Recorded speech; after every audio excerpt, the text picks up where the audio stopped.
只需要前一晚醃定，放工返到屋企就可以即刻整嘅西京燒油甘魚餃。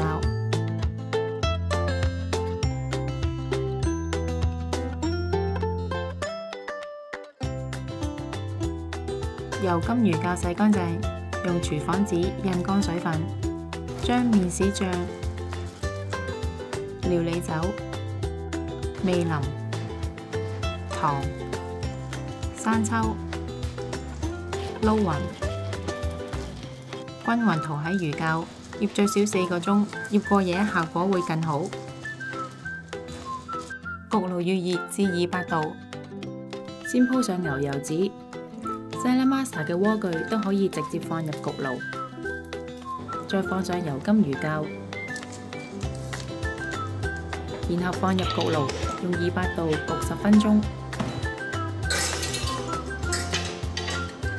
之後攞出嚟，將魚餃反轉去另一面，焗多8分鐘，咁就完成啦。